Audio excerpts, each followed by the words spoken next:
This week's podcast is sponsored by Yamaha. Are you looking to upgrade your home cinema in time for the festive period? You can build your perfect surround sound system and claim up to £280 cashback on selected Yamaha products up to the 15th of January 2020. Visit europe.yamaha.com/cashback for all the details. That's europe.yamaha.com/cashback.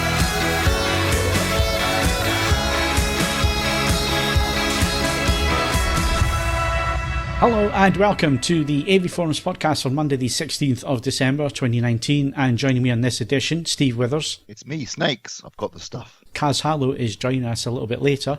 Ed Selley. Keep the change, you filthy animal. And Mark Botwright. He'll pee all over me. Welcome back. It's the final podcast of the year. It's our Christmas edition. Ed's already said he's going to do a shift and get some drink into him, which should be good. He should turn into a nice person by the end of the podcast, as we discussed last week.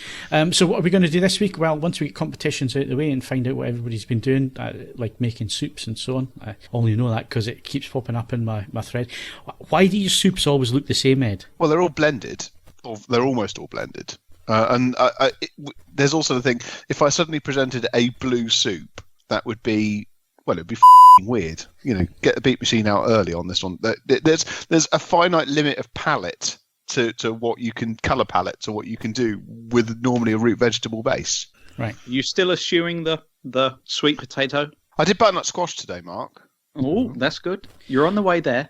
We see. Don't like sweet potato. Well, normally it's sweet potato and butter. That normally goes together. So, yeah. Definitely. It's normally a popular one.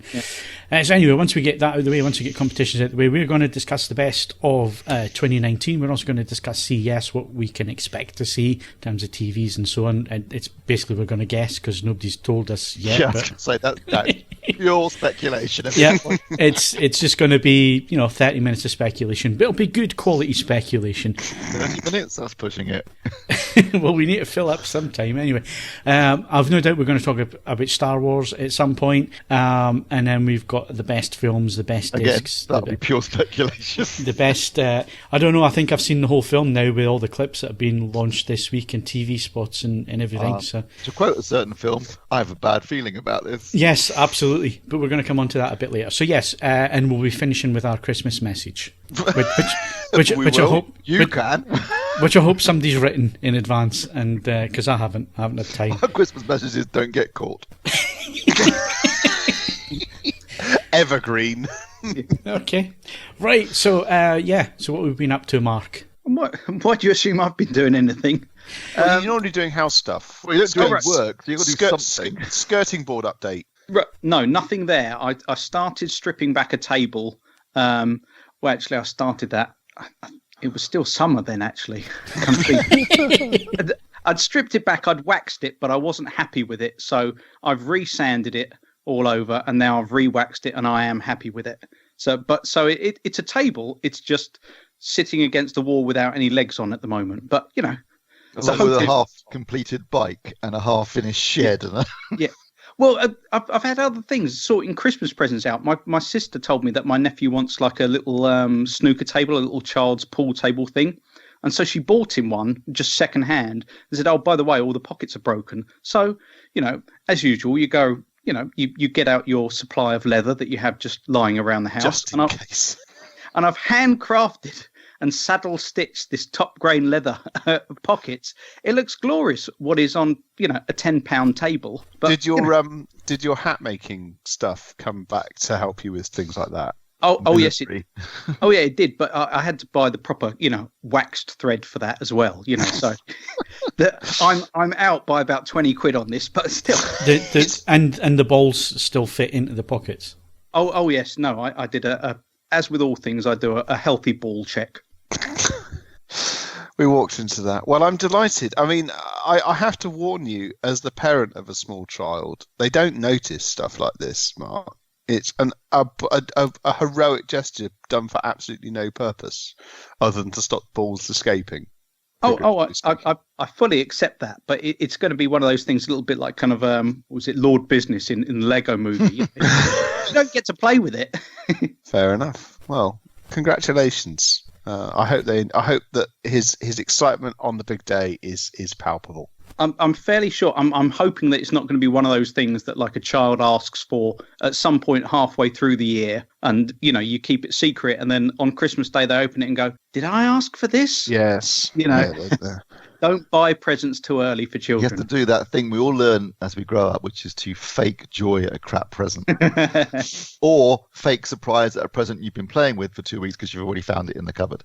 So those are the things you have to learn as a child. Oh, the face I pulled when I got my Super Nintendo. Oh, Oscar worthy. I found that 6 weeks beforehand. I guess my parents were just better at hiding stuff. That and the fact I was obviously away at boarding school for periods of time as well. You were there to, yeah. Hindered the ability to find presents. So, yeah. Okay. What have you been miserable at this week, Steve? I bought myself some nice presents, which I wrapped up and put under the To tree. be fair, we all do that at this age, don't we? Well, the thing is, when you get to a certain age, you just, if you want something, you just buy it. So Christmas and birthdays tend to lose a lot of meaning. And I thought, well, there was these two things coming out within weeks of Christmas, a Pink Floyd box set. That Pink Floyd box set, Ed, that you pointed out to me, but has significantly dropped in price. So I it bet reached you a it point has. where I thought, I'll buy it. I think originally it was 430 quid, sod off. But then it dropped. I got it on a special deal for about 270. So I thought, all right. Does that mean you've got records that you aren't in any way, shape, or form going to play? They're just going to Yeah, sit I might there? send them in your direction if you want them. Quote me a There are price two and we'll see records where we in go. there, aren't there? Yeah. Anyway, so I bought that, and also there was a Bowie box set that came out of early demos, things like that from 69, 70. And I thought, I'll wrap them up, put them under the tree. Do you do that thing where, like, if you've bought it in November, you won't keep it for Christmas, but if it's actually in December, you think It's close that enough. counts, yeah. Yeah. Have you remembered all the excitement to buy something for your wife? I mean, I don't want to give this advice as the divorced one here, but I do recommend that you don't forget that one completely. Someone's getting a Pink Floyd box set. Or just the records from it. And yesterday I was in Cork. You were in Cork. Hey. What for? What are you doing? I've already had that joke from other people. Cork, C-O-R-K, as in the place in Ireland. What were you doing there? Celebration. What were you Blimey. celebrating?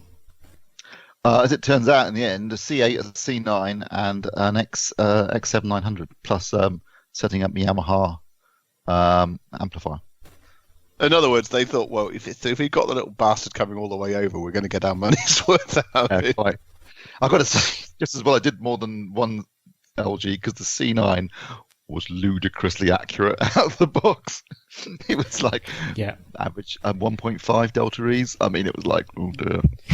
Yeah, the E9 was like that, and I did 2 factory resets, and it was still bang on. It's like, all right, okay. They're getting worryingly good at this now.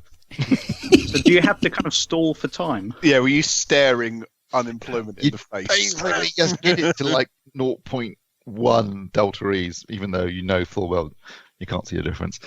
But obviously the projector's different because, with the bulb, it's... Here we go. Right, Ed, what have you been doing apart from making soup? I went to see Mark Lanigan Band at the Camden Roundhouse on Tuesday. That was excellent. Did you say hello to Sean while you were there? No, I didn't realise he was there until after we'd all gone home. It was unbelievably loud. I mean, I'm now going to sound like a fully paid up old person, but that's easily the loudest gig I've been to in 10 years. But it was fantastic. I mean, he didn't waste any time really talking to the audience. He just hammered out song after song after song, briefly introduced the people he was performing with, then hammered out some more songs. He didn't even really the whole encore thing, where they they're going to come back out. It went off. We did some clapping for about a minute, came back out, gave us another 4 songs. He was just a machine. It was absolutely fantastic. I prefer it that way now. I don't want to hear singers tell me their life story or something. This isn't a TED talk. Just go through the songs. Exactly. When you've got a back catalogue like his, there's no time to waste, and he just ploughed his way through. It was absolutely fantastic. There was the Incorporated Journo do on Thursday. So I've been into London twice this week. It was terrifying. And then I've been working. I have also started to accrue Christmas presents, although predominantly for other people. Like Steve says, I mean, if I want something, I just sort of get it anyway. But I'm sure that there'll be something I might fancy. I don't know.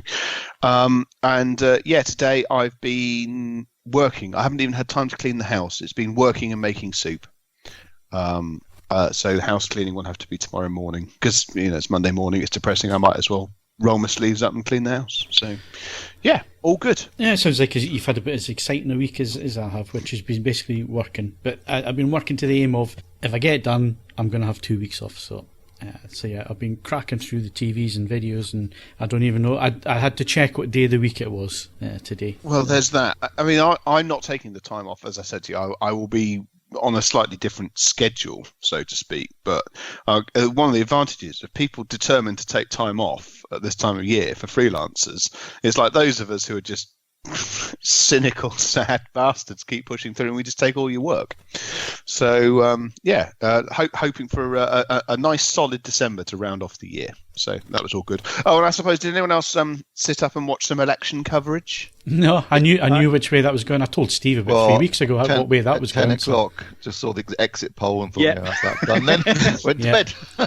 Yeah, I have to say, even when the result is very one-sided, I enjoy election night because it's the only night where politicians will often answer questions yes or no, and then the ones that lose their rag because things are not going it has well. been quite fun. Yeah, it has been quite funny listening to a lot of the. It was very funny watching Lord Buckethead giving Lord Binhead the finger. That was good. When he got slightly more votes, that was hysterical. There were some wonderful moments. I mean, there was the one where David Cameron appeared to be talking to a tree. Good. That was really good. Washington Post had a photo of Boris Johnson with and you could see in the background. Track him down, did they? Count Binface. Oh no, it was at his actual victory thing. And it had Boris Johnson, new Prime Minister of the UK (brackets left), just in case that Count Binface might have been. I mean, to be fair, anything's possible. Really. That's the same thing they did with Trump and the Easter Bunny, wasn't it? It was like the President of the United States. The Easter Bunny is the one on the left. So no, I watched quite a bit of that. And I tweeted and said I was very disappointed. You can tell that there's a degree of election fatigue because there weren't even any novelty candidates on my ballot paper this time round. I mean, obviously, unless you discount the people representing the parties in total. To be fair, we've had so many elections recently that if they all accept that they're going to lose their deposit by getting too few votes, I would think the joke wears a bit thin after a while. This is true. I would have thought so too. I mean, it's an expensive thing to do. So that was good as well. Yeah. So, thoroughly enjoyed that. Unfortunately, I stayed up until that was after the journo do. So I came back here having been drinking since 4:30 in the afternoon. I then stayed up until 4 o'clock in the morning. And then a man from DHL came to deliver me a new amplifier at 8:45. I wasn't at my best. Oh, the reek as you opened the door. He'd have been thinking, Christ's sakes, it's only the morning, that guy's already pissed. But nonetheless, it's here, it's running, I've got it all plugged in. So, not the man from DHL, you understand, I let him go. Right, competition stuff. Mark, tell us all about them. Okay, you can win a Christmas Steelbook Blu-ray bundle from Lionsgate, and that includes Sicario, The Cabin in the Woods, Hellboy, Valerian and the City of a Thousand Planets, and Mechanic Resurrection. So very Christmassy, that one. That one runs till 18th of December. We've also got a copy of Dora and the Lost City of Gold on Blu-ray, and that one closes Christmas Day, as well as a copy of Watchmen on 4K Ultra HD on Christmas Day, as well as a copy of Once Upon a Time in Hollywood on Blu-ray, again, Christmas Day. We've got a copy of Angel Has Fallen on Blu-ray. Is that the Gerard Butler? That's the last of the Gerard Butler. Which apparently Kill Me Now. Quite good. Really? Yeah, we only have. I have. Mark Commode claims that. So right. Well, no, Kaz was sort of talking about that. I thought you. I wouldn't take Kaz. Take his word. Although when he scored, what was that new Six Underground as a 4? I thought, blimey, that must be bad because that's an action film, and usually Kaz is pretty, lenient on action movies. But is it quite good, or is it just comparatively quite good? Oh yeah, okay. It's better than the previous two and reasonably good fun. So possibly Gerard Butler's best film then. It's his Citizen Kane. No, Gerard Butler's best film is Rock and Roller. It's actually genuinely funny. No, 300 for all the shouty stuff. Yeah. But it could have been anyone with a reasonable gut. could have done that. No, only Are you surprised that Steve came up with that one? Is the best one? You know, men in frocks. Really? Am I the one that wrote a 3, 5, or 10,000 word piece on how watching men in semi-nude men isn't gay at all? No, you won't. I will give you that one. Fair enough. And that, well, you've got till New Year's Eve for that one. We've also got a copy of Crawl on Blu-ray, again, 31st of December. A copy of Fear and Loathing in Las Vegas on Blu-ray, 8th of January. A 55-inch Hisense 4K HDR Smart Roku TV worth £479. That one closes 10th of January. And we've got copies of Criterion's December titles on Blu-ray. That's On the Waterfront, Now, Voyager, La Jetty, Sans Soleil. Don't know if I've pronounced that right, but doesn't matter. Brexit. 14th of January for that one. And Christmas DVD TV show box set bundle. That's The Handmaid's Tale Season 3, Sons of Anarchy, The Complete Series 1-7, The Americans, The Complete Series 1-6, and How I Met Your Mother, The Whole Story, Seasons 1-9. And that closes 14th of January as well. What's Christmassy about those? I mean, The Handmaid's Tale doesn't strike me as it's Just exactly slap Christmas on anything. brimming with festive cheer, or indeed any cheer. The Handmaid's Tale is rapidly becoming fact rather than fiction, I think. Well, you're picking on that one, but the first competition was a Christmas Steelbook bundle, and it's Sicario, Cabin in the Woods, Hellboy. I mean, they're all Christmassy titles, aren't they? Yeah, all Christmas crackers, every one of them. Well, to be fair, many of them are quite well suited to that point in the afternoon where at least two of the household are asleep and the rest of the people are quite drunk. So you just put something on for like lights and colours. I mean, City at the Valerian is ideal for that, surely. Okay, and as ever, lots more competitions are open or being added daily. So check out avforums.com/competitions to enter more. And all competitions are open to eligible AV Forums members resident in the UK. And any previous competition winners? Yeah, we've got a few. Indiana Jones won Wonder Woman Bloodlines on limited Steelbook Blu-ray. Oldish Malik won Catherine the Great on Blu-ray. Primetime won Billy Connolly, Made in Scotland on Blu-ray. Decent prize, that. And The Who fan won Star Trek Discovery Season 2 on Blu-ray. I really hope the Who fan is a fan of the Who. And not Doctor Who. Not Doctor Who. Oh, it could be Who. Oh, yeah. I'm that. We're all on it tonight. It's funny if we sent him, like, the best of the Who, and it's like, no, I like Doctor Who. Anyway, sorry. Well, no. I'm digressing somewhat there. Just a bit. A tiny bit. Stay on Are you drinking as well? Not as much as I should be, I suspect. Right, okay. Is that it for competitions, Mark? Yep. Okay, we're moving on. We'll be back in a sec with some hardware.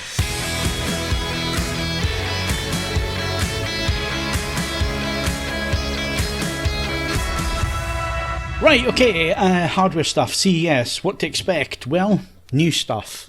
We just don't know what. I think we'll get some tellies. Yeah, we'll get some new tellies. Yeah. That's bold. But the laser sort of focus of that prediction is inspiring, Steve. I'm glad you got your words out, Ed. Right, so yeah. Sorry, my glasses fell apart at an inopportune moment, so I was distracted.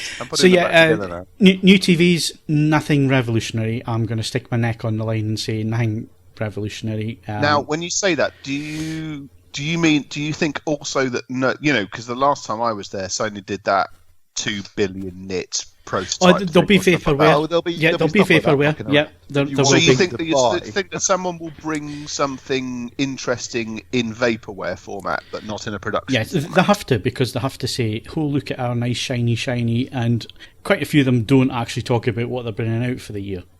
So they'll go for. I think we can safely say there'll be a lot of 8K tellies. Yeah, absolutely. Obviously.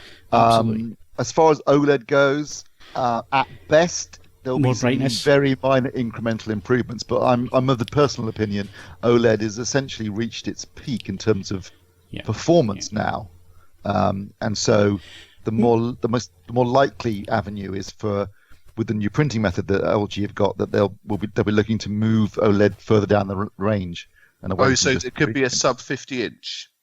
There's a 48-inch coming. Yeah. Yeah. Or just cheaper. So Because you think about it, you look at the GZ2000. I mean, I would suggest that's probably, as good an OLED TV as anyone's ever likely to make. although, saying that, Danny Tack from Philips was bragging 10% more brightness on their TVs, and they were if you look hitting at it, 900 nits. So I'm assuming that you can't push it further than 1,000 nits, and No, we've seen not without 7, 8, 900. So another 10%, you get to 1,000 nits. Although that does raise the question: do you want to push it to 1,000 nits? Because I think in your review, Phil, you pointed out on the GZ2000 that on some of the very bright specular highlights, there was a bit of posterization around them, wasn't there? yeah.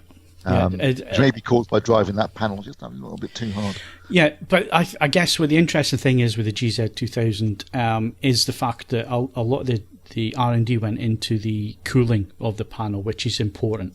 How do you keep the panel cool without having the fans on the back and so on, making a noise and that kind of thing?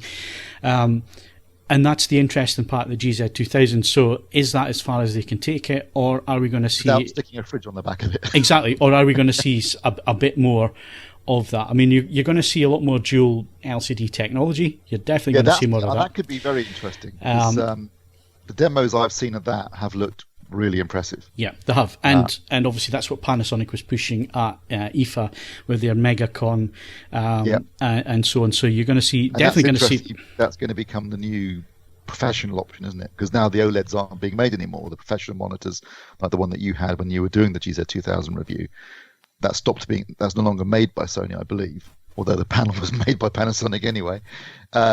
So it looks like the MegaCon approach, the dual LCD approach with a 1080p layer acting as effectively as a local dimming system.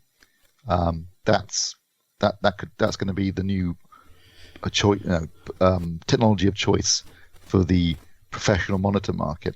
So it'll be interesting to see if that filters down into the consumer market. Well, Hisense had their XD, which was a version of that.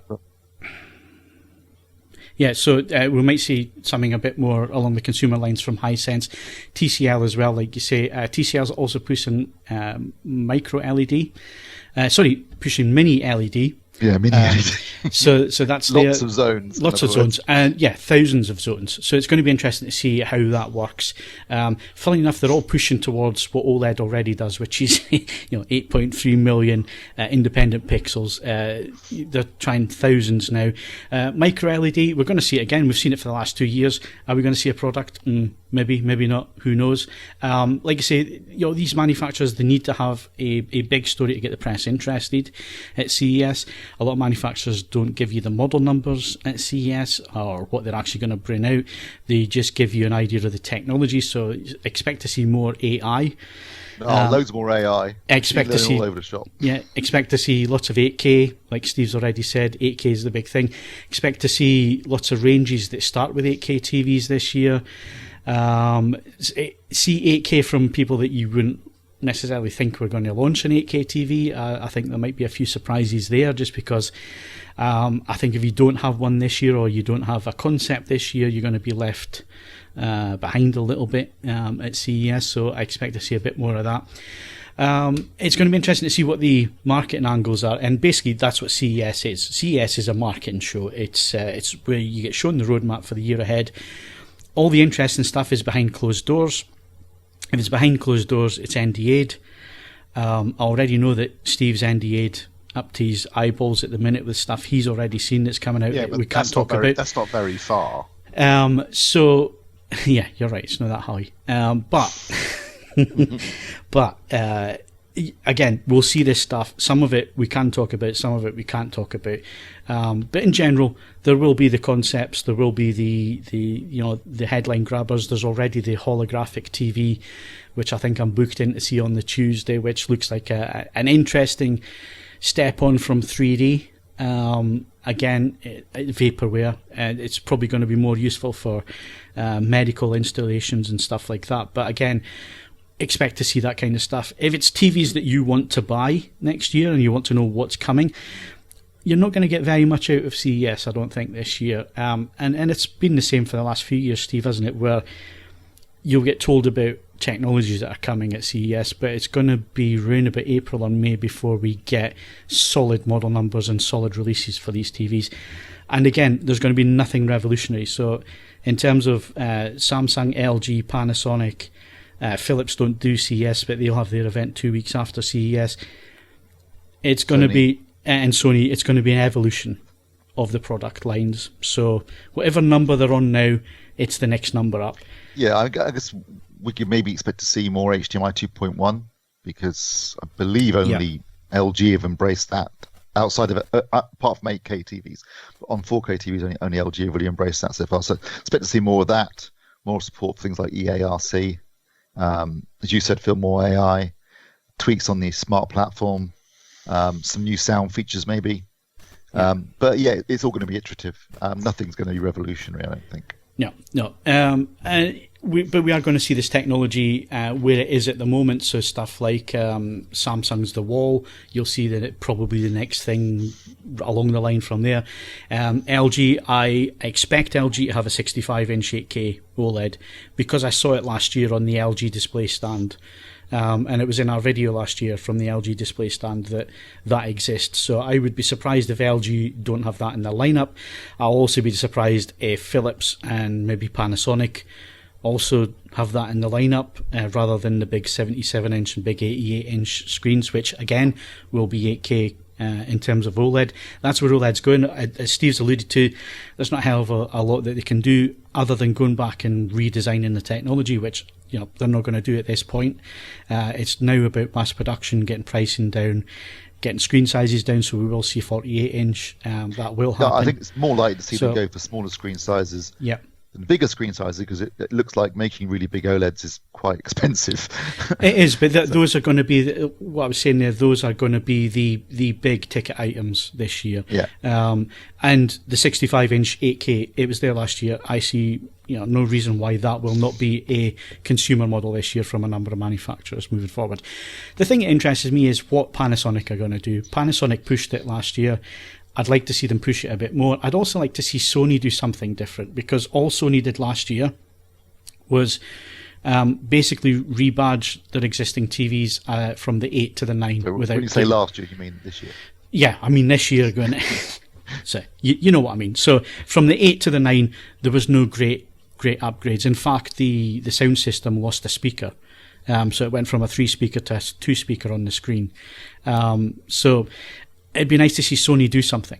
I'm looking at Sony, and I'd like to see them do something with OLED rather than just do the AG10 or similar. So I'd like to see something a bit different there. I guess from everybody, kind of the same thing. Who else have we not spoken about? So Hisense, we might see XD. I'd like to see XD come to the UK. That would be great. So the dual layer stuff, I expect to see it from Hisense. I expect to see it from TCL.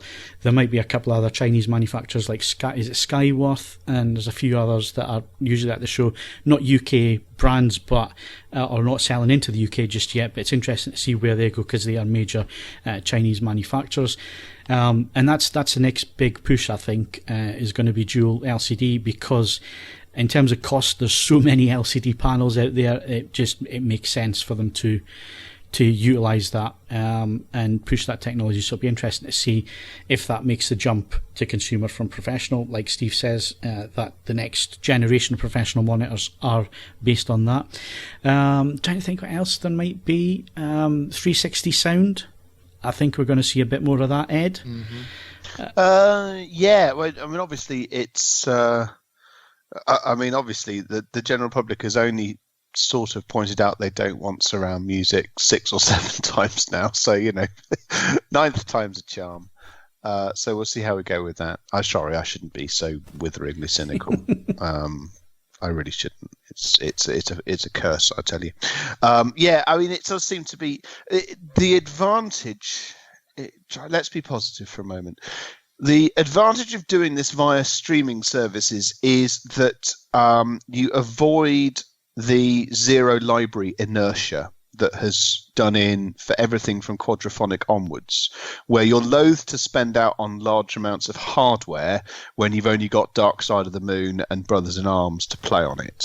So this is legit. If streaming services can deposit enough quality content and it works via existing deployable hardware. Who knows?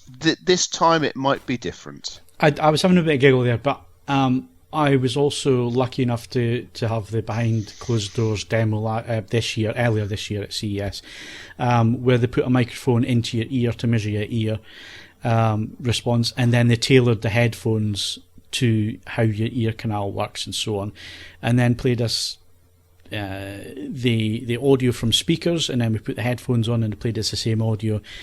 And it's the first time I've worn a pair of headphones and the environment in front of me has been identical to having speakers in front of me. That suddenly you have that huge space, that huge auditorium in front of you, or that studio set up in front of you, or the orchestra sitting in front of you. It is the first time wearing a pair of headphones that's ever happened to me. So yeah, if they can get that technology where they don't have to take the measurements and all the rest of it, and it becomes consumer friendly, it's really, really interesting. So it'll be interesting to see what products actually make it to market, and if they're anything like the promise that was shown within the demos. The thing is, I've had some outstanding surround music demonstrations in my, and where it really comes into its own, its ability to recreate the live. Ignore taking some 80s stereotype and for whatever reason randomly putting a third of it in the rear speakers. The ability to recreate the "you're there" sense of a live recording is genuinely enjoyable, but it stalls on the fact that you're never going to spend out vast reams of money on stuff to play one album. Now, if these services can deposit many albums for your delectation in a prompt way, then you might be more tempted to do it. So we'll see how it goes. You may be staggered to hear this, but I'm quite a cynical person. So having watched it fail, yeah, indeed, I know it's something I keep well hidden. But having watched it fail 8 or 9 times in a row, let's see what happens this time. Yeah, I know where you're coming from, but let's see. And we don't have long to wait. So our CES special, we're planning on recording that on the Monday after I land on the Sunday. It'll be later on the Monday, possibly the Tuesday. When that podcast goes out, but we'll wrap everything up that we've seen out there, that Steve's written about in terms of news and so on, in terms of the TVs, in terms of what was announced and where we are going. And the other thing is, don't write off the TVs that are being reviewed and still for sale at the minute. Just because CES happens, and I've seen this in the comments, not only just on AVForums but everywhere else, that the new models will be out at CES. They won't be, people. You still got another 6 or 7 months to wait. And as we've just said, we're looking at incrementals. Unless you happen to have 20 grand burning a hole in your back pocket, in which case, who knows? The flagship might be a bit different. Yeah. Don't blow you for it, but spend it on something else. Yeah, and you know what the internet's like. They want everything yesterday. So yeah, you've still got another 6 months before any of this stuff gets anywhere close to being on the market. So yeah. Lots to do, lots to look at. We'll wrap it all up in January. Right, so let's move to our best of 2019. In terms of hardware, I think we'll just go round the three of us that review hardware and just pick out some of our favourites for the year. So we've mentioned the Panasonic GZ2000. Really was a nice step forward by Panasonic. Not perfect, but none of these TVs are perfect. I liked what they did with the way that they were cooling the panel, the heatsink that was added in there, the extra brightness, the way that they are going for accuracy, and the way that Panasonic still does colour using the lookup tables and so on is still better than everybody else on the market. It's incremental. You have to be side by side to see the difference with some of the sets, like a C9 and a GZ2000 or an E9 and GZ2000 will look very, very close. The colour is still better on the Panasonic, and they still do white better on the Panasonic at the minute. The surprise of the year for me was the GZ950, and just how close that pushed the 2000 in terms of image quality. Wasn't as bright, it was about 200 nits less in terms of peak brightness, but again, you had that colour. It was the same TV, other than it didn't have the heatsink and it didn't have the extra brightness, but it had the same processor, the same HCX processor, the same lookup tables, everything else, and my god, that is a great TV. For the money, that is a superb TV. Absolutely superb. It's a no-brainer at that price. Yeah. And also you get HDR10 Plus and Dolby Vision support. Yeah, absolutely. Because if LG added HDR10 plus support to the C9, that would be a pretty much flawless telly. It would be. It would be. I mean, it's still our TV of the year. It's still our best of overall as a TV package of the year. It's amazing, but it's just that one thing. Yeah. Kind of puts a lot of people off buying it because they, ideally you want support for both formats if you're an enthusiast. The unfortunate thing is the HDR10 plus development cycle and the companies behind the development of it is the reason why LG will never have it on why their LG TVs. aren't putting it on. They'll never have it on their TVs. In fairness, it's still not widely adopted. I mean, Amazon use it, and there are some 4K discs, but I've noticed quite often now 4K discs are including both. So I've noticed that. That solves a problem, isn't it, for people if their studios do that and then just include both. That's I have noticed that. That's a nice trend, to have both on there. I've noticed the last 5 or 6 discs that I have bought, I've had both on there, which is good. But for the money, GZ950, absolute stonking TV. The only thing that lets the Panasonics down a little bit is the OS and the smart TV is not the greatest. It's not terrible. It's not that well populated, and it's not as flashy as the LG and Samsung approach with their smart TVs. But other than that, for the price you're paying for a 950, go buy an Apple TV 4K, and then you've got everything that you could possibly want. So those are 2 highlights for me. The C9 is an obvious highlight as well. It's the sweet spot in the LG range. It has been for a number of years now. Again, another fantastic TV. I've been living with it for quite a while now. It's been here as my reference point to do side-by-sides and so on. And I keep coming back to that TV. I keep coming back to watching it. It's a superb TV. And the way that you can do the tone mapping with the AutoCal, so you can actually put in the actual peak brightness of your TV, because they do all vary. They're not all the same. Mass-produced products at the end of the day. But being able to put that in and then the tone map adjust to the actual peak brightness of your panel, I think it's a genius idea that LG and Calman came up with that one, and it works really, really well. It makes a big difference, not just in the peak brightness, but it makes a big difference in just above black as well, and the detail that you can get in the midtones and so on is an obvious difference when you do that compared to out of the box. So again, C9 for me is the best all-round TV. And then the other big surprise for me this year was the NX9 from JVC. If I was buying a projector, I wouldn't be buying one because I just couldn't afford it. I'd rather go and buy a sporty hatchback for that type of money. Get an N7. But you get an N7. So obviously the N7 is going to be the one to go for. But the NX9 blew me away just with the fact that it has the bigger lens. That's where the money is. The money is in the glass. And you know that when you lift it because all the weight is at the front. Yeah. Because of the glass lens that's on there. It's super sharp. It's really, really nice image. I didn't want to give it back. It went back this week. I'm impressed that you did send it back. Well, the guy from DPD had to wrestle it out of my hands. Did you barricaded yourself in one of the upstairs rooms, like throwing kitchen utensils down? Come on, Mr. Hinton, stop it. Almost like that. But yeah. Well, you see, the thing is, I'm not going to be here for Christmas, and then I'm away at CES, so I didn't really want an item of that value sitting around in my house while I wasn't here, basically. And it needs to go back. It needs to go on the review cycle.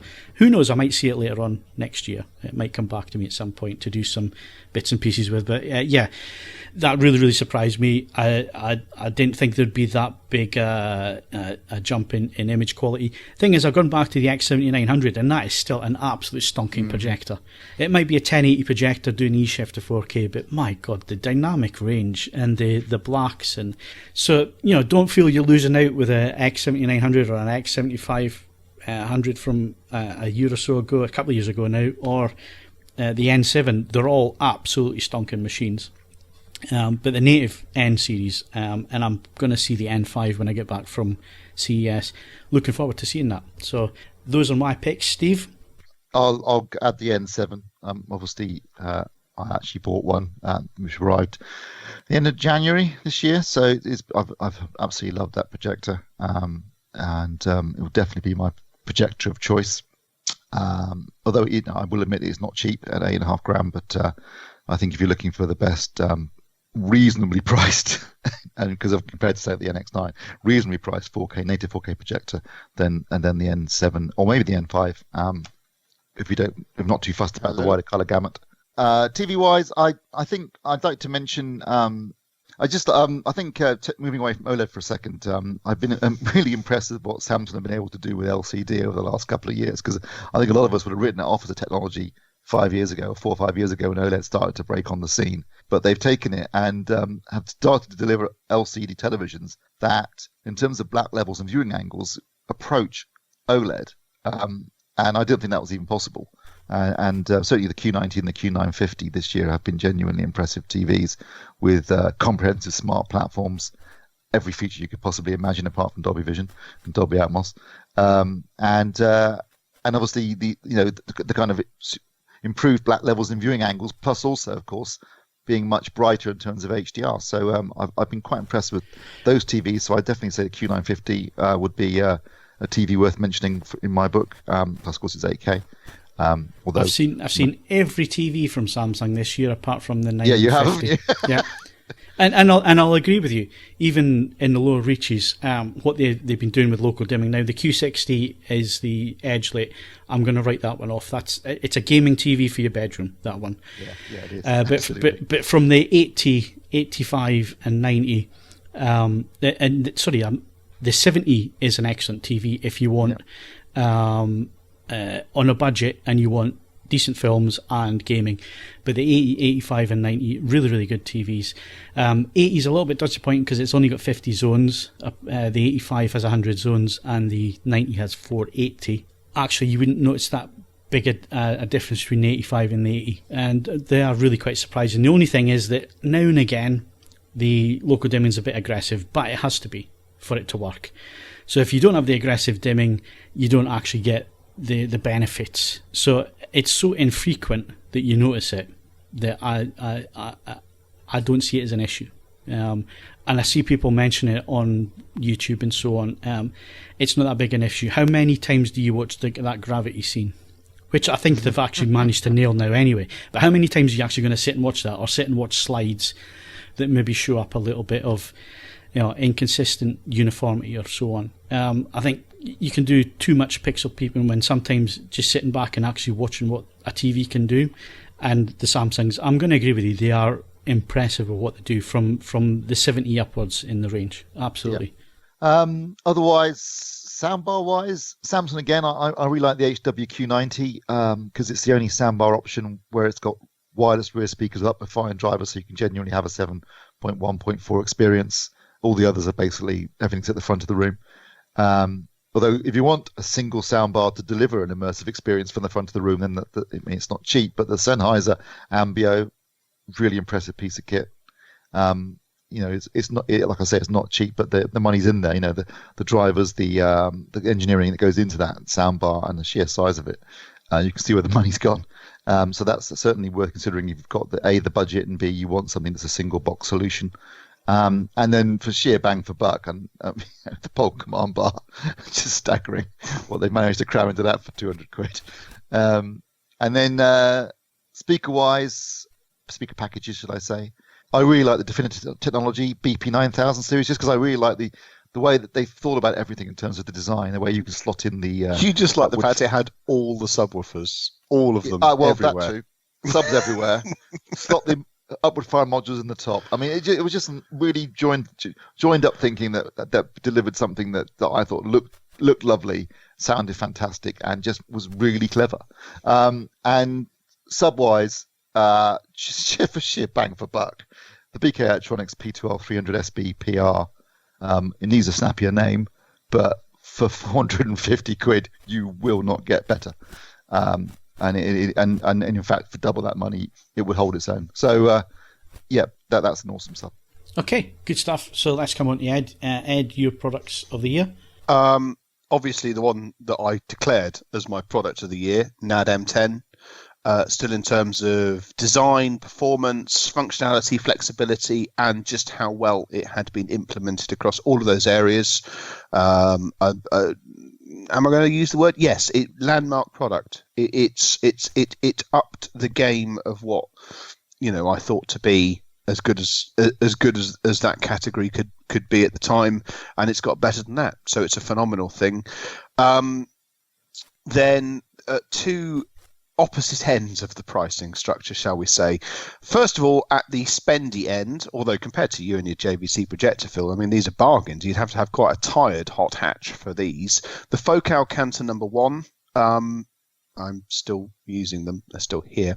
They are, every time that I plug something different into them for test work, it's just how extraordinarily able they are to tell me what's happening further up the stream. If let's ignore the standard subjectivities of hi-fi reviewing, because I know for many of you television people, it's maddening some of the things that I come out with, and it's like, well, what can you state that in measurements and so on and so forth. If you genuinely want to hear everything that your system's doing and what the artist had for breakfast, it's those. One of them. It's an important point to make there, Ed, because when it comes to reviewing AVRs and so on, I think it's the reason that both myself and Steve have ended up with MK speakers in our multi-channel system, just because they are so neutral and so they don't get in the way, but they'll show you exactly what's happening.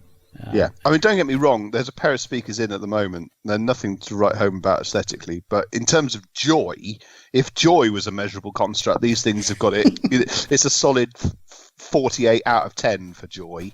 But the Focal is it's a ridiculous thing to say for a £4,500 loudspeaker, but nevertheless, it's one of the most affordable speakers I've spent any meaningful time with, where you could genuinely claim that it has almost complete transparency in terms of what it's showing the rest of the system to be able to do.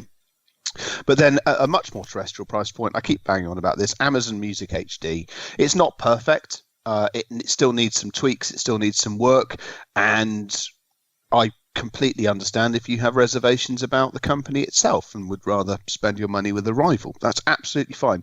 But nevertheless, it's brought high-resolution music down to a price point which is, if you buy annually, it's 76p more a month than Spotify. If you genuinely want to know what some of your digital source equipment can do, the price of finding out what it can do has never been lower. And that has to be celebrated.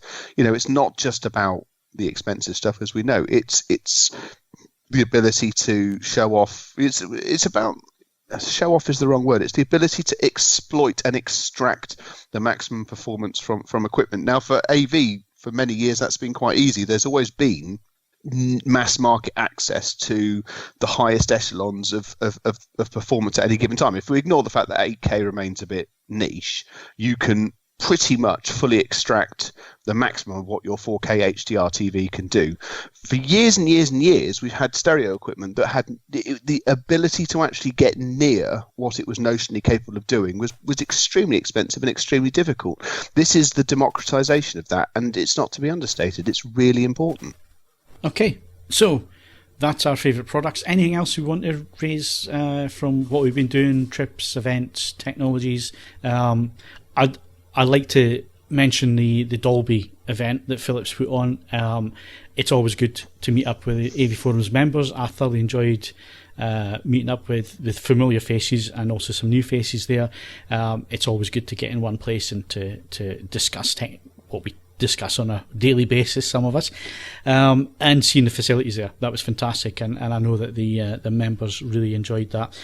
The other thing I wanted to mention was a trip earlier in the year that both myself and Steve were on, talking about 8K.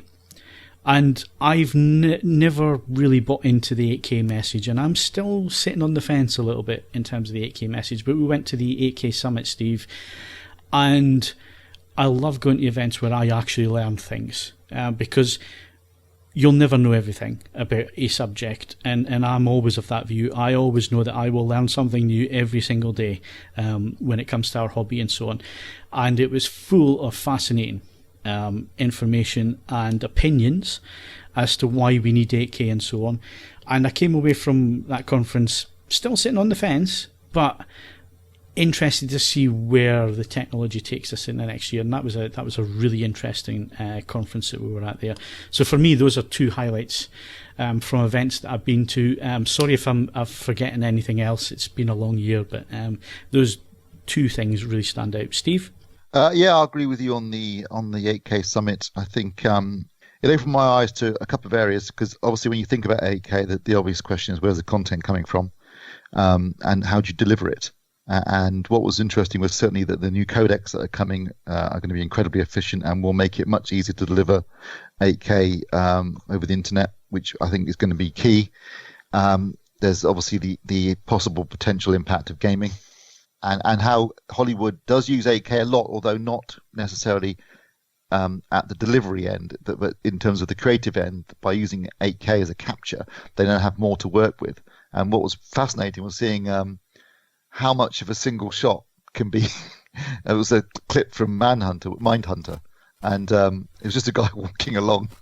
But they so much effects work in what you'd think would be a non-effect shot in terms of just painting out and it shows you how good the effects are, because completely you just seamless. didn't you bought into it straight away. But what they were doing is they would shoot at 8K, and then they would just reframe within the they'd have so much resolution to work with that even if they were doing it at 4K, they could still just completely reframe the shot and not lose any resolution in terms of working at 4K. So certainly 8K cameras are being used a lot now in Hollywood. What's not being done at the moment is obviously finishing films at that resolution. In fact, to be honest, they're not even finishing a lot of them at 4K. They're doing it at 2K if it's effects heavy. But yeah, there's a lot going on behind the scenes. So whilst initially you might think, well, do we need 8K? It's not happening.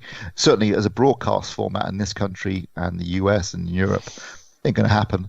But there will be other things that are going to happen.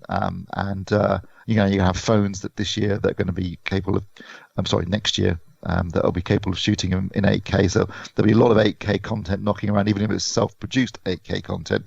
So I think, and also the manufacturers are going to release a lot of 8K TVs. So ultimately, it's going to become the de facto format, whether or not there's content from Hollywood. That's my view. Yep. Anything from you, Ed? Munich, simply, it still remains just one of the most entertaining place. If you have an interest in two-channel audio and hi-fi, it's still the best of the bunch. It's all there. It's in an unbelievably good venue. And when it closes for the evening, you've got the resources of a truly lovely city at your disposal. There's not much more you can say than that. I continue to enjoy it, provided that we exit the European Union in a relatively orderly fashion. I fully intend to do 2020 as well. So see where we go. Yeah. Any press trips to Europe are going to be interesting this year, I think. So.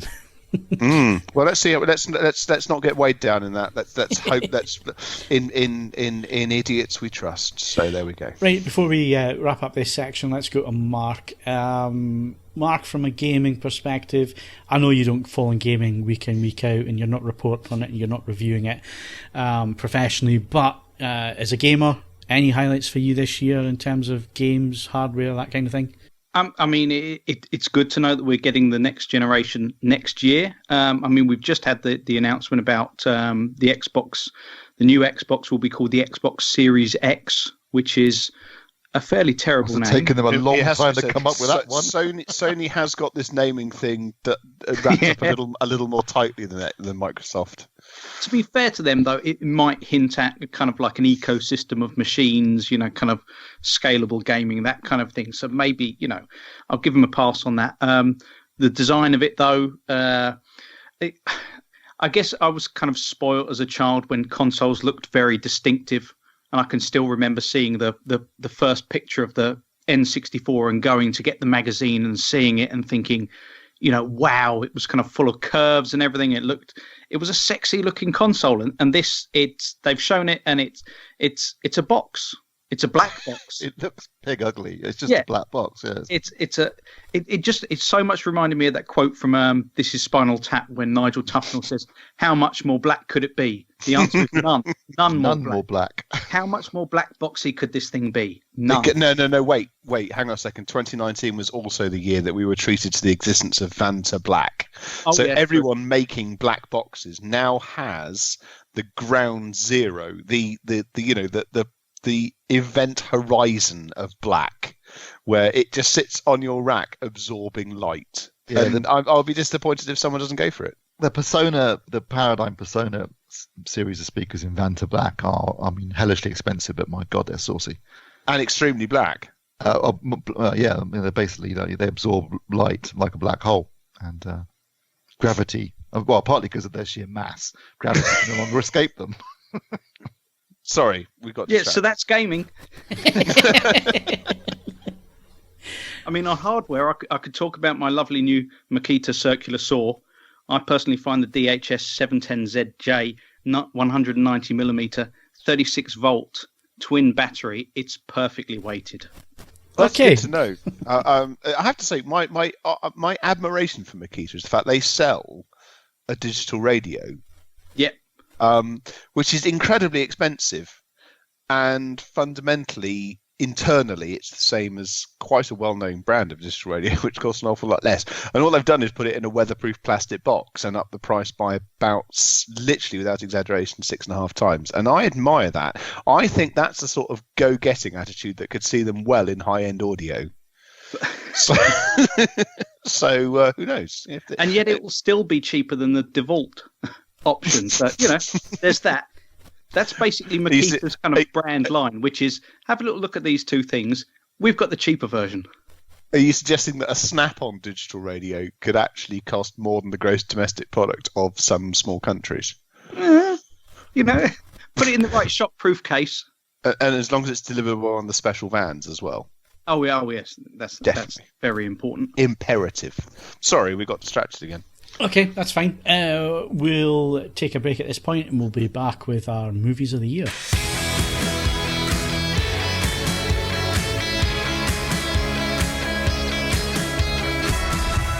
Right, movie time. And before we go into the best of 2019 in terms of movies, TV shows, 4K discs, that kind of thing, there is a film opening this week. It's opening on Thursday. It's a small independent thing. I don't think anybody here is going to go and see it. Star Wars: Rise of Skywalker. It's a funny old name, isn't it? In this It's a day and terrible age. title. Really, Yeah, it's awful. it should have been the first, or this new trilogy should have been The Rise of Skywalker. Or would that give it away? Or am I saying too much? Does anybody care? Suggesting by this stage in the trilogy, it should just be called Star Wars. I'm so very tired, The thing is, so very desperate. I should what be really fun. I can't believe is how much of this film we are being shown in the trailers. I have gone on a complete media blackout. Yeah, here, see, so I haven't seen anything. So I'm not going to spoil it, but there is so much coming out at the minute, and there was one in the TV spot that I watched today that if you've seen the first trailer, you think, oh, because it gives a quite a significant plot point away, because there was obviously questions about how she had this item, and then this TV spot kind of give it away, and it's like, all right, okay. I'm worried that they're giving us too much. It's telling me that they don't have much confidence in this. It feels rushed. It feels like there's been a lot of studio interference. I don't think anybody knows what they're doing with it. That was obvious after The Last Jedi, the fact that Ryan Johnson just went and did his own thing. So, out, have they? Yeah, it hasn't been planned at all. No. Still, it was nice to see Jar Jar Binks back, though. excellent. I would absolutely cream myself if Jar Jar Binks comes back. And he's killed. Bloody brilliant. Misa back. Do you still love that? Do you remember that conspiracy website where they He was actually the Emperor. He was the Sith Lord, and that they changed their mind at the last At minute. this point, that sounds like a good idea. I mean, Because I've read all the spoilers because I don't care. So therefore, I've been reading about and I've got a pretty good idea what's going to happen when we see it next week, the end of this week.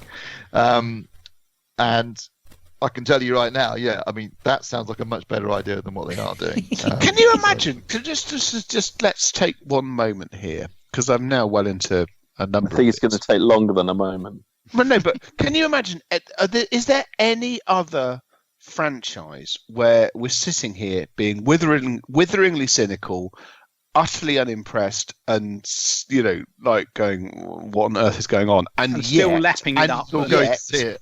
People have still got tickets booked to go and see No, it. because I don't this is believe there's anything else. because Anything else this in is the only cinema. one that's over 40-year-old, Ed. That's why. So you're talking about 3 different generations, basically, that are invested in 3 different trilogies.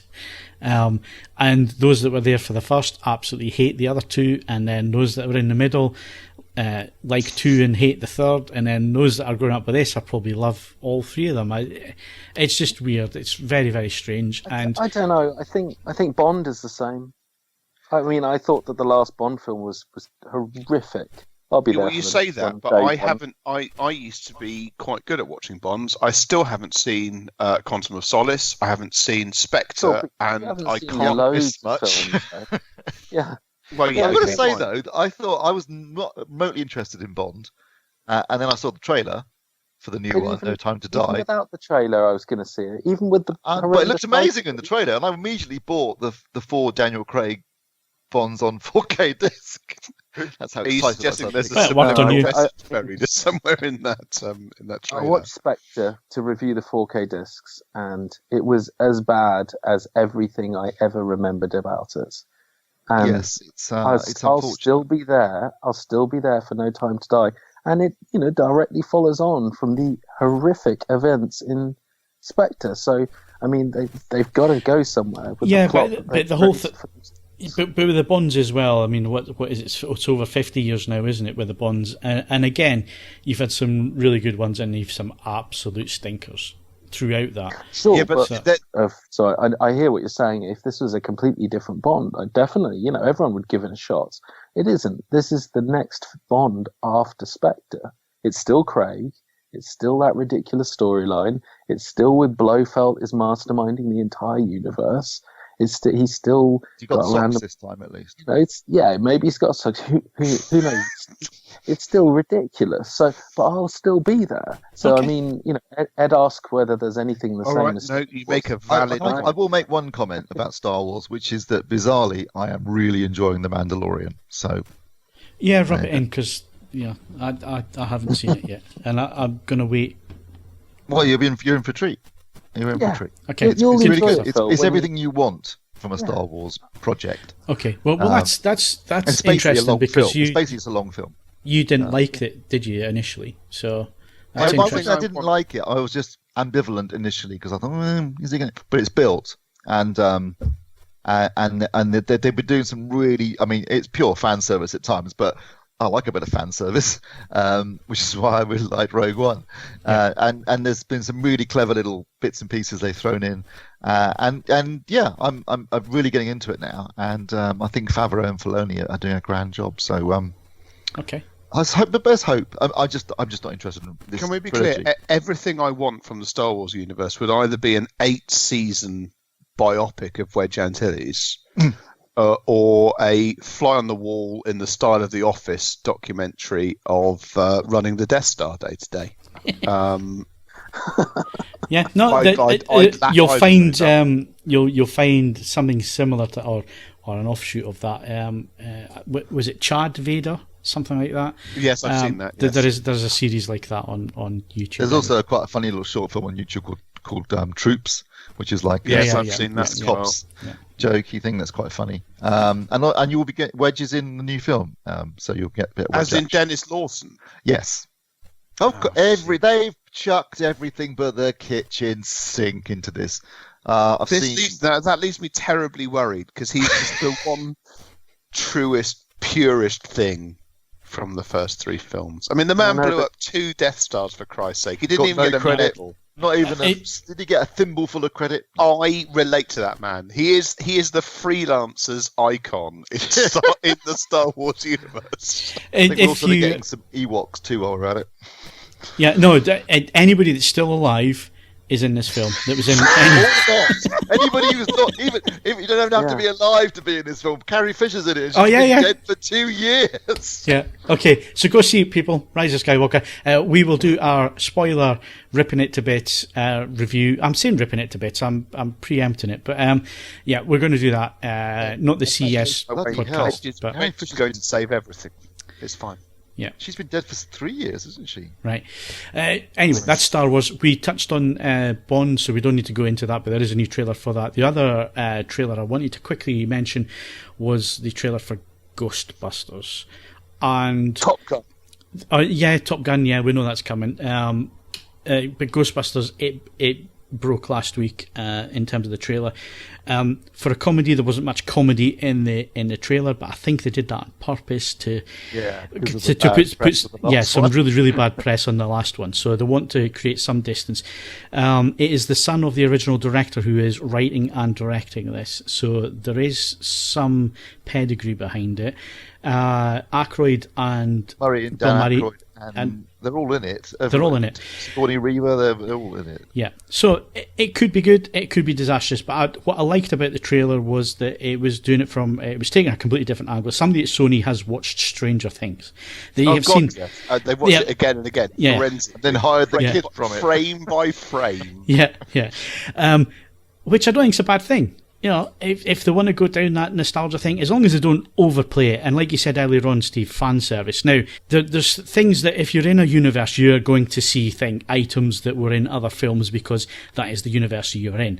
But when you're talking about fan service, you're talking about direct product placement type stuff. There wasn't any of that, I think, in the trailer, which was good. Apart from the lack of comedy, I think it's quite promising.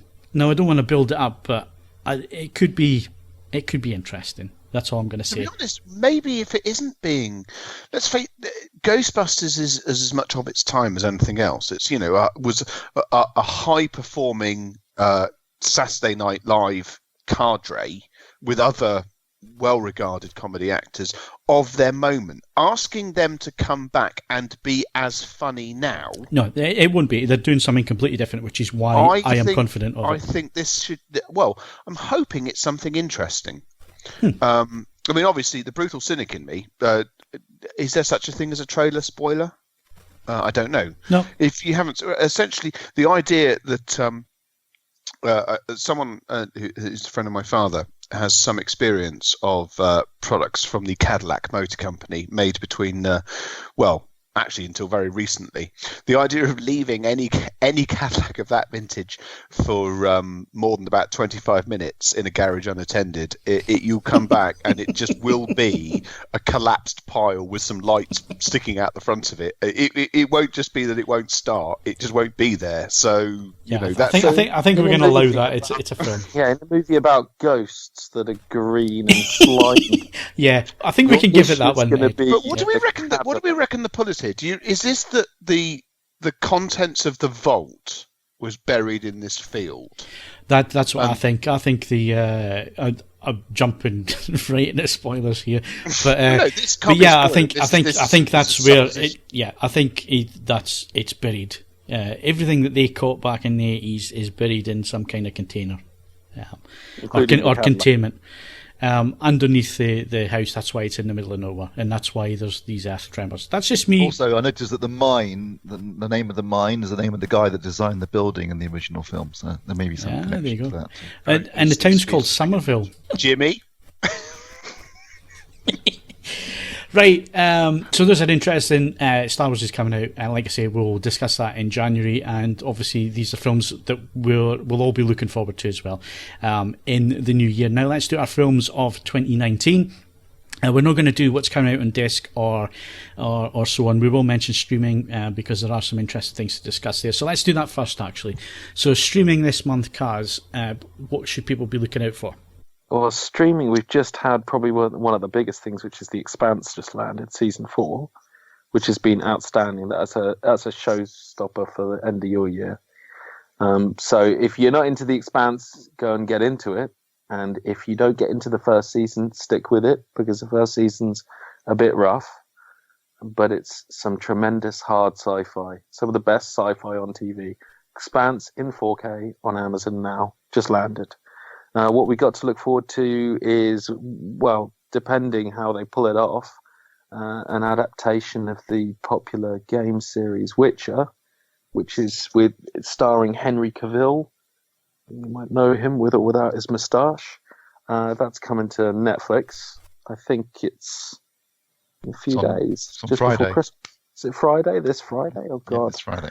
That's great. Okay, I'll get my eyes ready for that. It does look interesting, like Swords and Fantasy and craziness. But depends how much budget they put into it, and whether they pull it off. There'll be lots of people looking at it to see if it lives up to the games. But it's got Cavill, pretty big name. Netflix likes to throw money at stuff, so let's see how they pull that off. The two popes is Anthony Hopkins and Jonathan Pryce as two popes, discussing their various approaches to religion. That's also coming Friday. The Aeronauts is Eddie Redmayne and help me, Steve. Henry Cavill, Eddie Redmayne. Where are you getting this pronunciation? It's Henry Cavill and Eddie Redmayne. Who's with him in the Aeronauts? A lady. It's Felicity Jones. Right. Yes, thank you. So yeah, they're taking hot air I couldn't get the word Three of us, we Kendall. got there in the end. I had Kendall in my. I kept Felicity Kendall. It's not her. No, Felicity Kendall. Gone back in time now. So they're taking hot air ballooning to the next level on the 20th. I think they're attempting to go higher than ever before. That's already had a cinema release, hasn't it? Well, it had a brief cinema release. Yeah, I thought it had. Yeah, it did. So that's getting an Amazon premiere, I think, ahead of disc. So what we production, isn't it? Yeah. So Amazon is doing this sneaky thing where you have to wait a little bit longer to get it on disc on some releases. So that's why it's in here, because we get to see it before we get it on disc. Lost in Space Season 2. Looking forward to this. I enjoyed the first one. They threw a lot of money at the first one. I think about 6 months ago. Yeah, I think about 6 months ago I was talking about Lost in Space Season 2 and everyone was going, no, it's not out yet. And we were all talking that it wasn't going to be here till next year, and then they said 24th of December, so happy Christmas. I liked the first season. It was a bit hit and miss in some of the storylines, but I liked that it was a little bit darker, particularly stuff involving the robot. So I'd be quite interested to see where they go with that, because that ended quite interestingly, let's say. Yeah. Well, it ended at the beginning, didn't it, really, if you think about it? Yeah, yes. Yeah. Yes, it did. But I'd like to see what they do with that. Yeah, I'm not sure I was on board with the Doctor at all, but the rest of it worked for me. And You Season 2. So for those who don't know what You is, he's a psychopath who gets into a relationship. You don't really realise that he's a complete psychopath for a while, so it looks like a rom-com. I'm not going to tell you because I'm clearly terrible at names, but it looks like a typical romantic drama rom-com video diary thingy, and then it turns out that the guy's an absolute psychopath, and it's actually quite interesting. It's a bit American Psycho-y, and for some weird reason it didn't end after one season, and they're bringing it back for another season. So okay. So there's that as well. 26th of December. Yeah. Also, no, you haven't missed anything. But obviously, to point out on Boxing Day as well on Amazon Prime is the entire Premier League again. So they're doing all the live games, every game that's out. That's a real coup for them, isn't it? Yeah. So they're streaming that Boxing Day. So yeah. And New Year's Day, bit of a surprise. Just announced at the last minute is Doctor Who's back, for those that are interested. Yeah, so you'll be watching that, Steve. Just in case we come into criticism here, it is not my general lack of enthusiasm has absolutely nothing to do with Jodie Whittaker, who is a fantastic actress and is actually a very good doctor. My general lack of interest is that for people who hadn't committed to watching every second of everything being done over the last couple of years, it had just become an impenetrable shitstorm, and I wanted nothing to do with it. So let context be placed next to my hooray there. Okay. You have equal hatred for impenetrable shitstorms then. Yes, absolutely. I'm an equal opportunities hatred. But hang on a second. There was I can't remember what others. There was something else that was ticking along quite nicely, and then it just essentially became a self-referencing. I'll remember it later on and just shout it out while someone else is talking.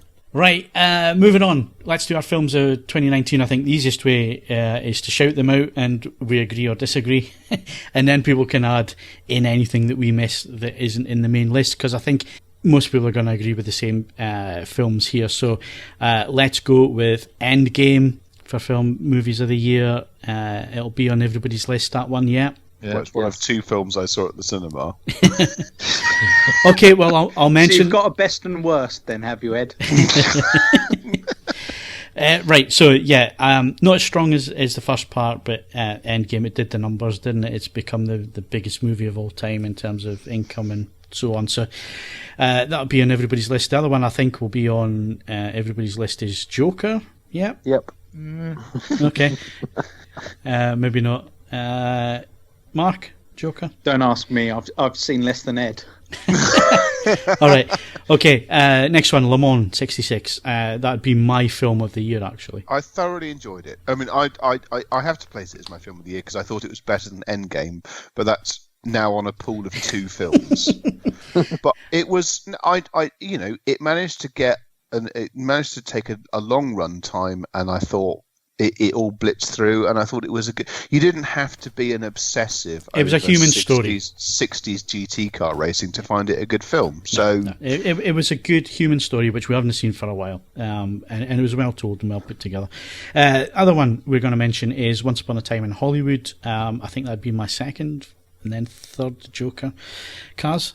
Yeah, I mean, I've done the list, so you hit. You might as well guess the rest on there. John Wick 3.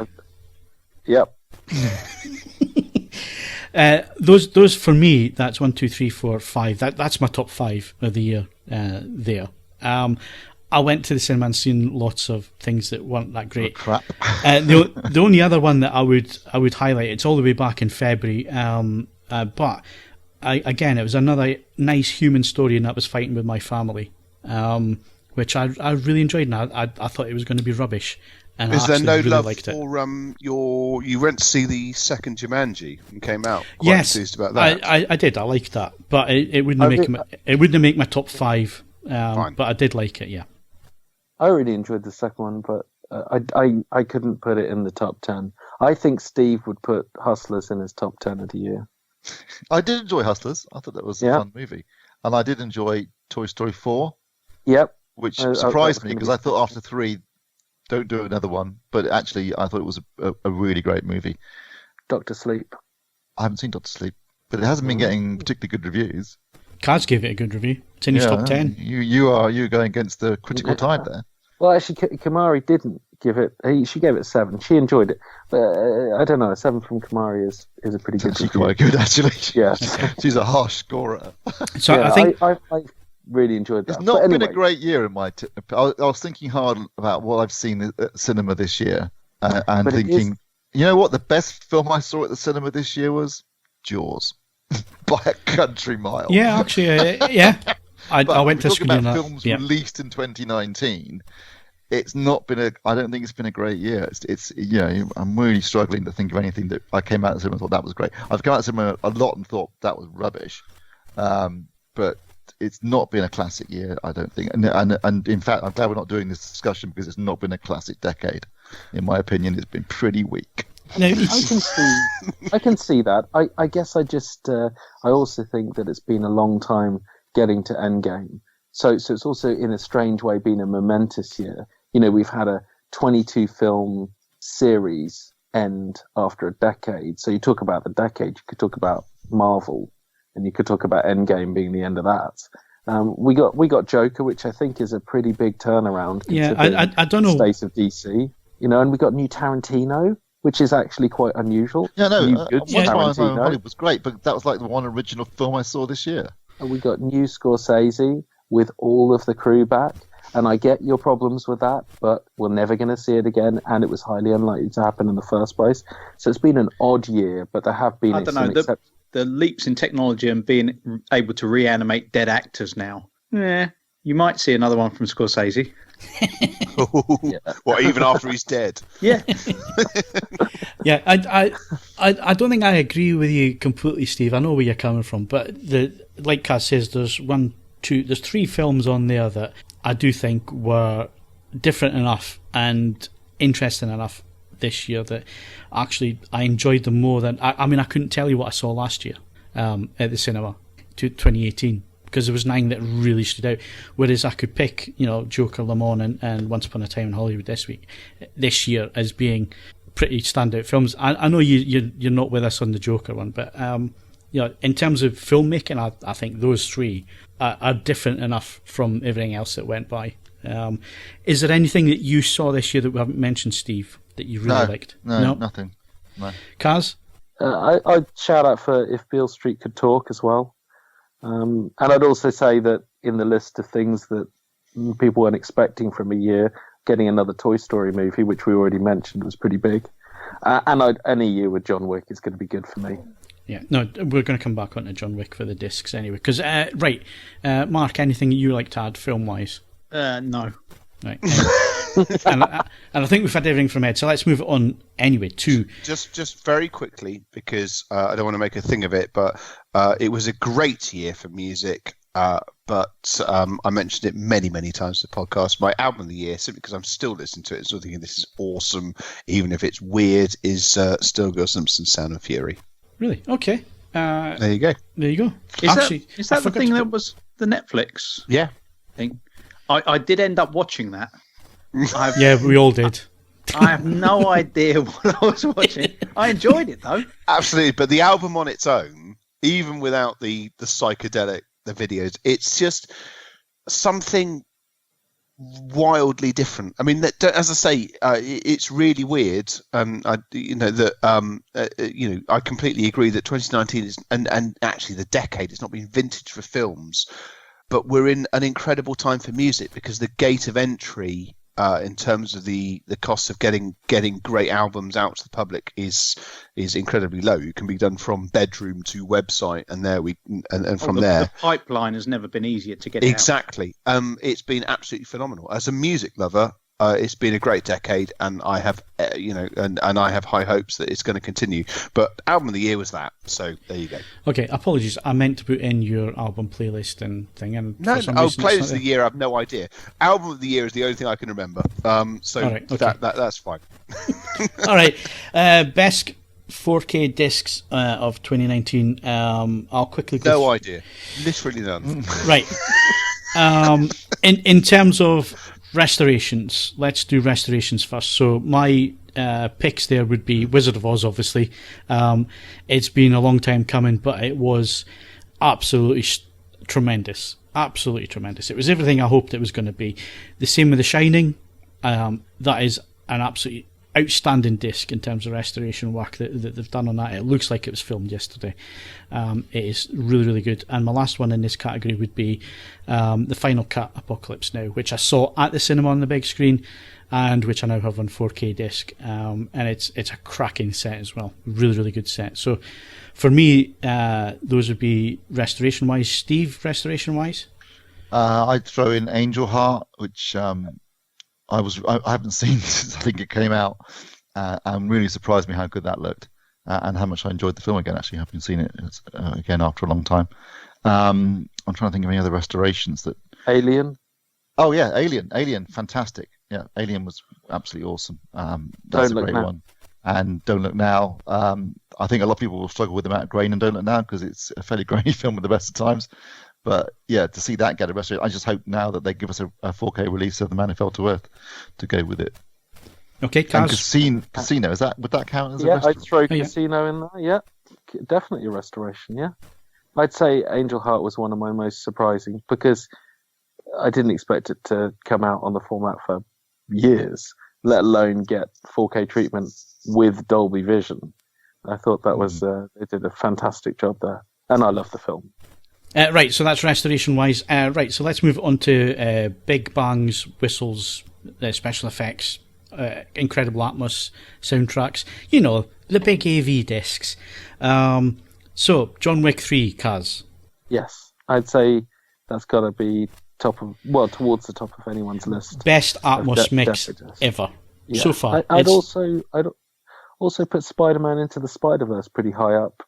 I mean, have you seen that yet, Phil? I haven't. No, I keep meaning to buy the disc. I'm waiting on it coming into the 2 for $30 at HMV. I mean, the soundtrack on that is phenomenal. Really good. Really, really good. So I'd put that up there. And aside from that, it's a fabulous movie. Yep. So I'd probably put those two up there pretty high. What about Alita? Yeah. Ooh, Alita's pretty impressive. I think as a presentation, AV presentation, Steve, you got the 4K disc, you got 3D disc, the Blu-ray, Atmos, Vision, and Vision and HDR10 HDR10 Plus. So Yeah, AV wise. Yeah, you can't knock that as an AV package. Box-ticking mofo of a disc. And I've got to say the 3D version is phenomenal. I watched it on the NX9 and thoroughly enjoyed it. The first time I've actually sat down and watched a full 3D film for a number of years, I will admit. I do test 3D on these projectors, but it's normally a few scenes. Yeah, that looks good. A few torture tests just to check crosstalk and so on. I don't actually sit and watch movies, but Alita, I actually sat and watched the whole 3D. Really good. Yeah, that's a good. I'll tell you if you like 3D, the Marvel movies are great 3D. I have to say they do a really good job with their 3D conversions. That's a good excuse to get the NX9 back. I'll buy all the. But yeah, phenomenal disc. Let's move on quickly then. Music-wise, it's been a good year for music discs as well. So I haven't seen A Star Is Born yet. I keep meaning, again, looking for it in the 2 for 30 offers. But one that I wasn't expecting to like, because I don't like Elton John particularly. I don't really like his music. I absolutely loved Rocket Man. I thought it was well presented. I thought the 4K disc was excellent. And the Atmos, again, great use of Atmos. And the other one I've obviously got to mention is Bohemian Rhapsody as well, which was a 2019 disc. And thoroughly enjoyed that as well. Anybody else? Both are great. And A Star Is Born, I really, really enjoyed. I'm amazed that Bradley Cooper, sort of writing, directing, starring in and writing the music. I mean, what a talented man. Write the theme tune, sing the theme tune. Yeah, I'd have a shout out for that. I thought that was fantastic. And that it's amazing that Lady Gaga could stand her own in a movie that was that serious, aside from obviously being fantastic at singing, which, to be fair, her style of her format of singing doesn't necessarily advertise very well. So you don't obviously think that she's going to be any better than, say, Madonna, who, as a technical proficient singer, wasn't ever really rated. But Lady Gaga can really hit the notes. And Are you suggesting that her turn in Dick Tracy isn't in somehow amazing? Yeah, amazingly something. Yeah, sure. Right. Something. Anything else 4K disc-wise that we haven't mentioned, AV-wise, Atmos-wise, anything that people should really go and get, Steve? Because you're the only person I know that buys absolutely everything. Yeah, I bought so much I forgot. Oh, I mean, I'm going to chuck it in here because I love the film. I thought it was a great disc, and it looks and sounds fantastic. But Hobbs and Shaw is worth picking up. And I guess 7 Worlds, 1 Planet for sheer. Yeah. Can we be clear about this? If Hobbs and Shaw had been in the VHS era, Steve would have worn certain parts of it out by now. Yeah. Optical contactless replay is Steve's friend in this instance. Kaz, anything from you that we haven't mentioned 4K disc-wise? I think in the year that we got almost all the Marvel releases, I mean, Doctor Strange is going to come before the end of the year. I'd probably do a shout out for the original Iron Mans and the original Captain America trilogy. It's nice to have those finally on 4K. I know there are problems with both the films and the discs, but getting the very first Iron Man film, getting Winter Soldier, they're pretty spectacular. Yeah. I still root for Mickey Rourke in Iron Man 2. I'm sorry. I root for Mickey Rourke in anything, but I don't think he roots for himself. No. Right. I'm sorry, that random turn he did in the original Expendables, which is otherwise a film where the plot could be written on the back of a stamp, but that whole juxtaposition of the Bosnian Civil War, just randomly in the middle of it, it's just the most it's the equivalent to finding a perfectly formed souffle in the middle of a dump. It's fantastic. Yeah, it was really funny. It's like he'd come out of Nam. Like actually come out of Nam and started spouting nonsense in the middle of a tattoo parlour. But on the subject, I noticed there was no love for Rambo this year. Did not like it. Oh, there you go. You mean the new? The new one. You mean the new one or the? Or Yeah, hang the on. new one. Yeah, New one. okay. Because Rambo, the previous No, one, sorry, got I released mean- on disc this year. Yes. Rambo So Very Tired, or whatever they call this. No, it was just very objectionable politics, and it didn't really feel like a Rambo film. It didn't No. look like Rambo, and it could have been anything. It could have been any guy going on a revenge. I think it's just a Taken movie. It wasn't that it was tired at all. He was still in shape. He was still fabulously. He had great presence, and he was really fit and tough and kick-ass. But it wasn't a Rambo movie. It was just Taken across the border. Right. There you go. So that wraps up movie-wise. TV. Let's move on to TV and quickly wrap up the podcast on that. The only thing I'm going to add, and I'll let you guys just go off on tangents because you've all watched far more TV than I have. It took me a while to get through it, but I thoroughly, in fact, I loved Stranger Things.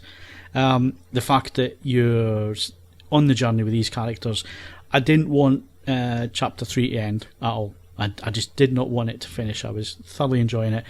And I can't wait for the fourth one. even though they're going to be at 36 by the time that comes out. Yeah. That's proper 80s, though, isn't it? That's, Yeah. It's- Beverly Hills 90210. exactly. That was what I was going to What I did like though was that the whole nostalgia thing is now taken for granted. It's now in the background, whereas it was pushed forward in the first sort of 2 seasons, and it's now all about the characters and about the upside And they down. introduced and all the some rest of it. nice. I liked some of the new characters. I forgot her name now. The girl that works in the ice cream parlor with Is it Steve. Robin?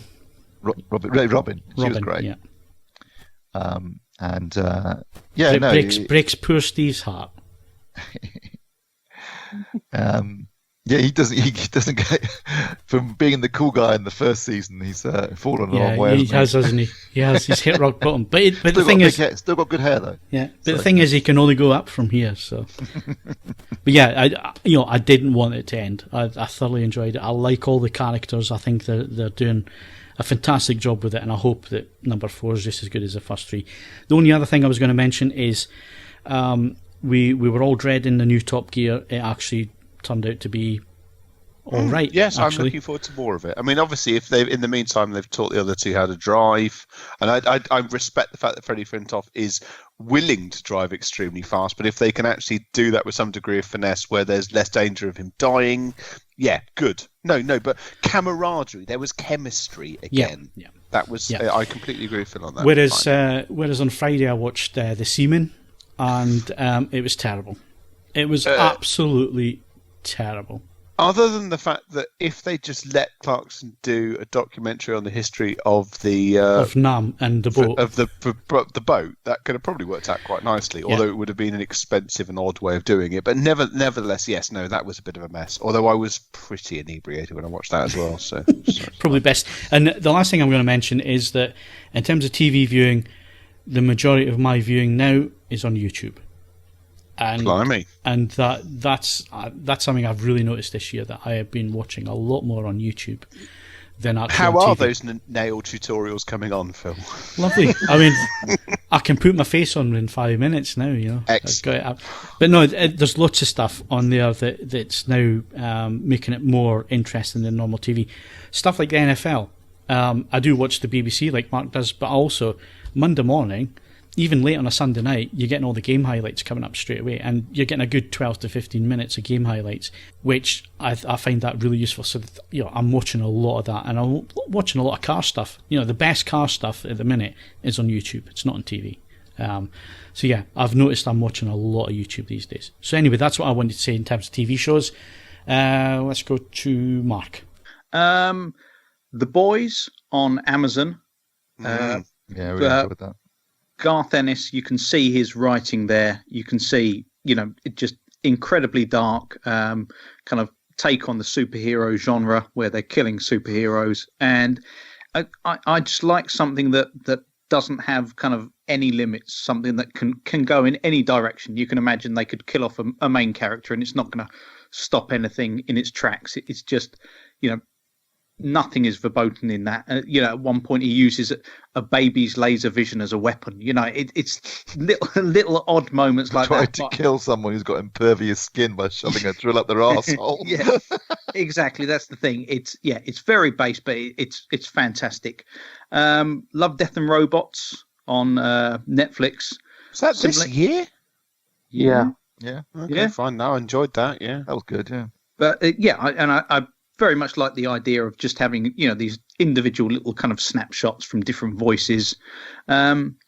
Dark season 2 on Netflix as well, kind of German, like a kind of Nordic noir meets Stranger Things time travel type series.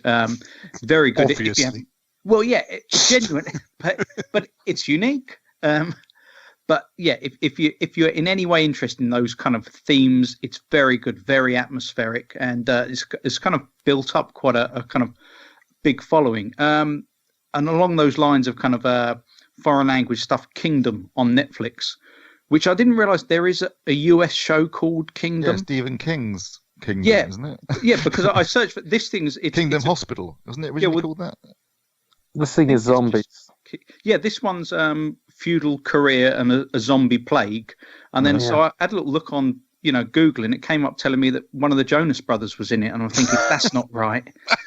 But yeah, other than that, you've still got a great Ken Burns documentary about country music on the BBC, and I did enjoy What We Do in the Shadows as well. Yeah, that was really funny. Matt Berry's always good value, I think.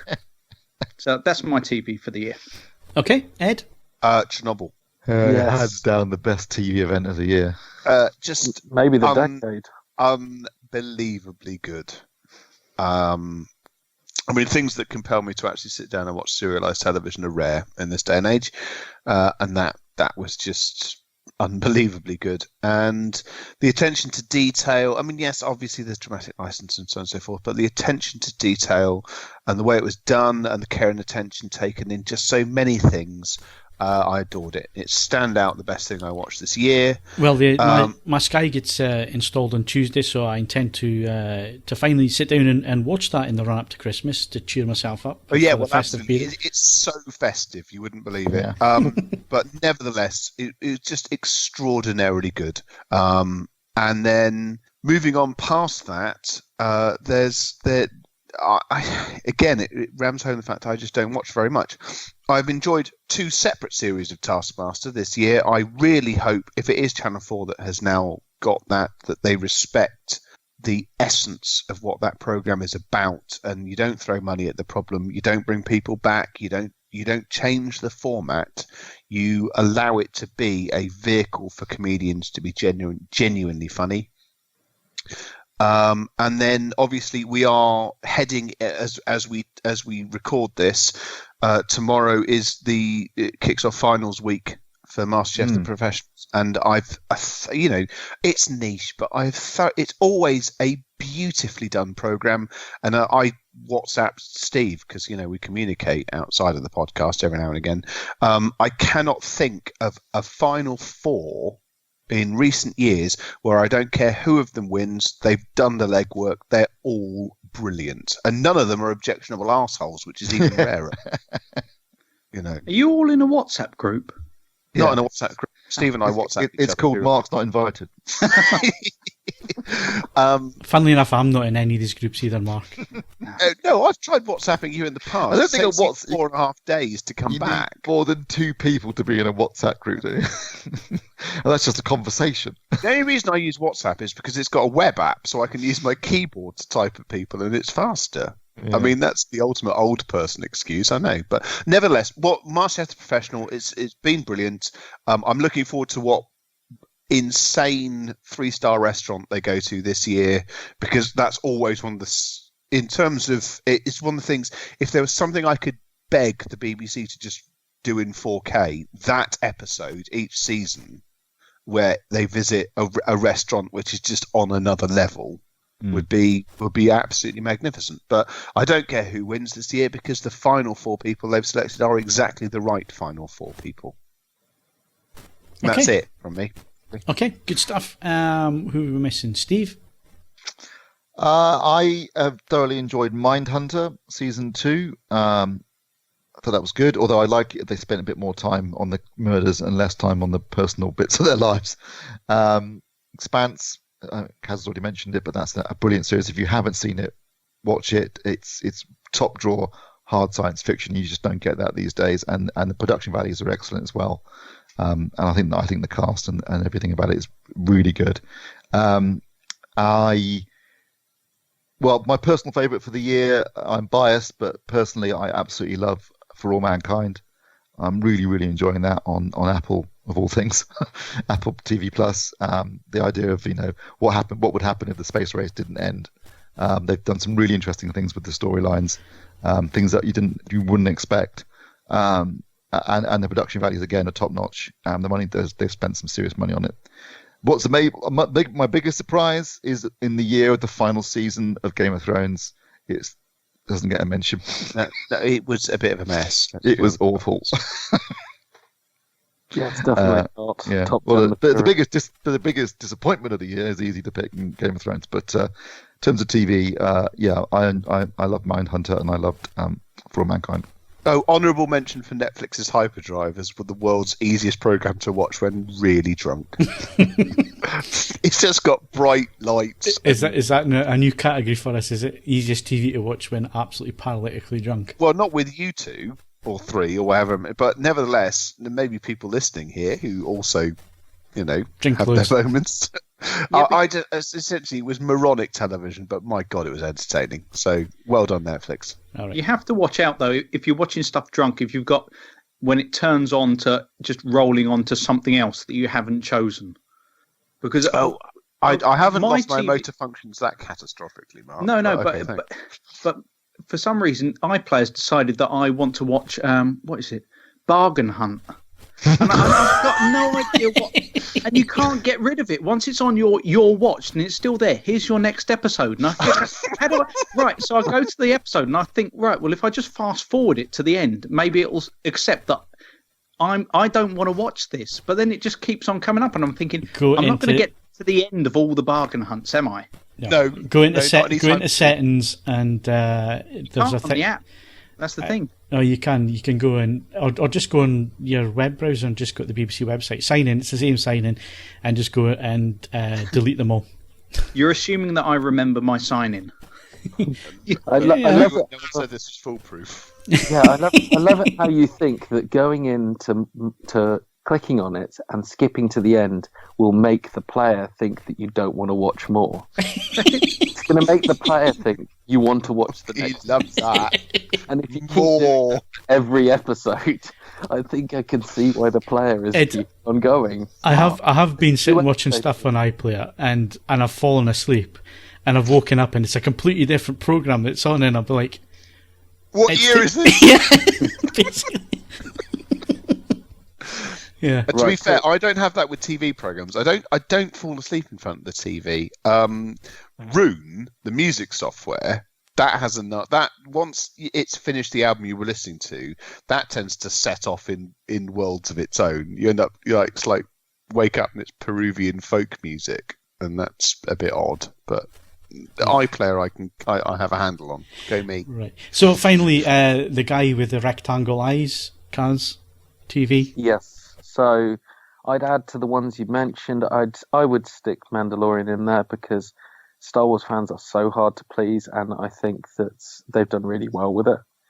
I'd also shout out to a personal fave, which is Punisher.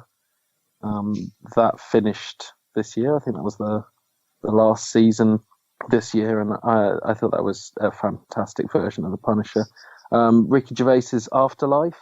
It's nice to see him back, and that was good. Scathing. That was a lot of fun. Deadwood, never expected to see them back. That was as good a finale as anyone could have expected. No one watches it, but Legion, fabulously complex, cerebral. No, I'm sorry. Telling us that it's too clever for us, Kaz isn't going to watch. You watch lots of shit. Yeah, it's really good. And I would say that Watchmen has been unexpectedly good. Oh, damn! I forgot Watchmen. Yeah, it's come from That is Lindelof, awesome. and it's awesome. really gone in some very, very good places, and I can't wait to see from more of that. And I don't understand why no one's talking about the final season of Mr. Robot either. That's just because season 2 I couldn't make it to the end of season 2. It's gone some interesting places to close it off. Fabulous TV from Esmail.